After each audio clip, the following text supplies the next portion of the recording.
warahmatullahi wabarakatuh.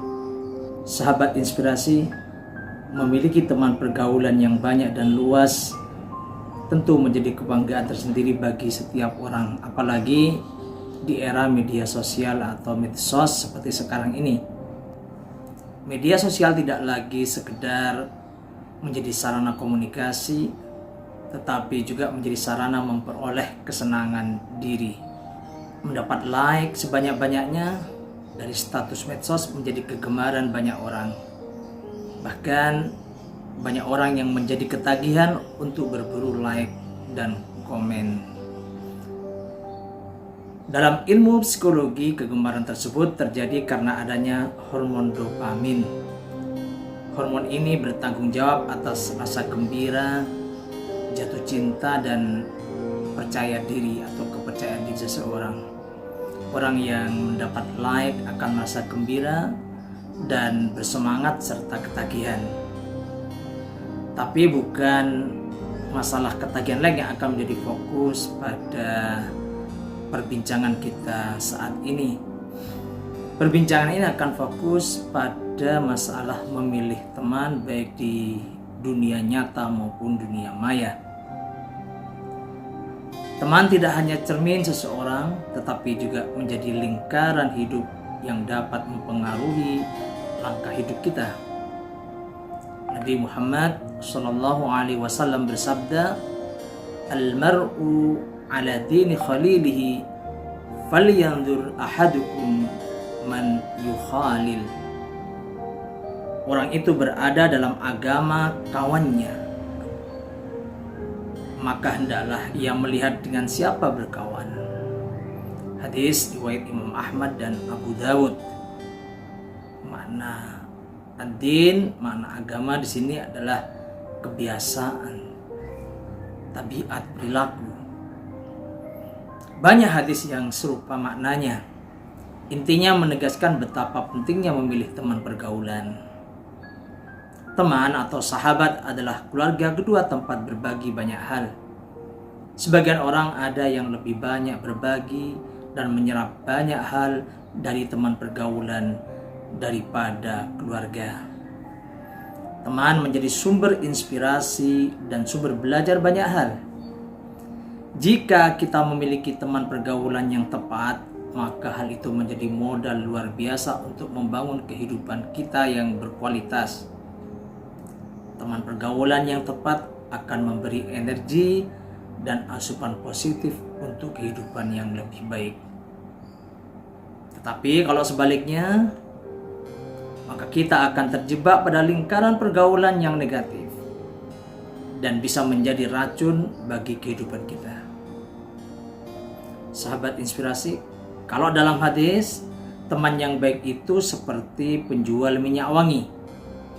Kita bisa membeli minyak wangi dari teman kita, atau kalau tidak, kita tetap mendapat bau harumnya. Artinya kita mendapatkan banyak ilmu, banyak hikmah, manfaat, dan banyak kebaikan. Seandainya kita tidak menyerap kebaikan darinya, kita mendapat nama baik. Sedangkan teman yang buruk itu seperti pandai besi. Ketika kita berteman dengan pandai besi, maka kita akan mendapat percikan api atau minimal bau asap yang tidak sedap. Artinya kita akan mendapatkan percikan keburukan berupa pengaruh buruk bagi perilaku dan tabiat kita, atau minimal kita mendapat nama buruk karena bergaul dengan teman yang buruk. Hal inilah yang umumnya disadari oleh orang-orang sukses. Orang-orang sukses umumnya membangun pergaulan yang berkualitas. Penelitian Thomas J. Corley misalnya terhadap 177 orang sukses di dunia. Salah satu kunci kesuksesan mereka adalah kemampuan memilih teman yang dapat mendukung cita-cita mereka. Lalu kriteria teman pergaulan yang baik yang mampu meningkatkan kualitas hidup kita itu seperti apa? Pertama, teman yang bisa memahami kita. Dalam banyak hal kita kadang harus menolak ajakan teman. Teman yang baik bisa mengerti ketika kita menolak ajakan yang kita anggap kurang tepat, baik dari segi tujuan atau momennya. Kedua, teman yang memberi semangat. Bulian dalam pertemanan kadang menjadi bumbu penyedap. Tapi ibaratnya ketika kita jatuh, ngakaknya sekali dan selebihnya memberi semangat.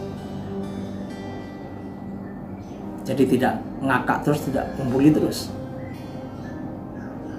Kemudian ketiga, teman yang bisa memberi asupan ilmu, inspirasi dan hal-hal positif lainnya. Apa gunanya kita memiliki teman pergaulan yang luas tetapi tidak memberi sumbangsi apa-apa bagi perbaikan hidup kita? Pepatah kuno mengatakan, musuh yang berakal lebih baik daripada teman yang bodoh. Aduun akilun khairun min sadiqin jahilin, kalau dalam bahasa Arabnya. Dan keempat, teman yang kita butuhkan adalah teman yang memiliki tujuan yang sama. Teman yang memiliki tujuan yang sama memungkinkan kita bekerja sama merajut kesuksesan. Seseorang yang ingin sukses di bidang bisnis akan sangat terbantu jika memiliki teman yang memiliki tujuan yang sama dan bisa bekerja sama. Dalam bidang apapun, membangun kerjasama atau kemitraan atau networking, istilahnya apalah, itu sangat dibutuhkan untuk mencapai kesuksesan. Allah Subhanahu wa Ta'ala juga mencintai kerjasama, atau dalam term agamanya itu jamaah, dan melimpahkan keberkahan atas orang-orang yang berjamaah. Yadullahi ma'al jamaah, dari tangan dalam pengertian pertolongan Allah itu bersama jamaah, bersama orang-orang yang berkolaborasi. Di era medsos sekarang ini, tantangan pergaulan menjadi bertambah. Namun demikian, medsos juga memberi peluang besar bagi kita untuk mengembangkan kualitas diri.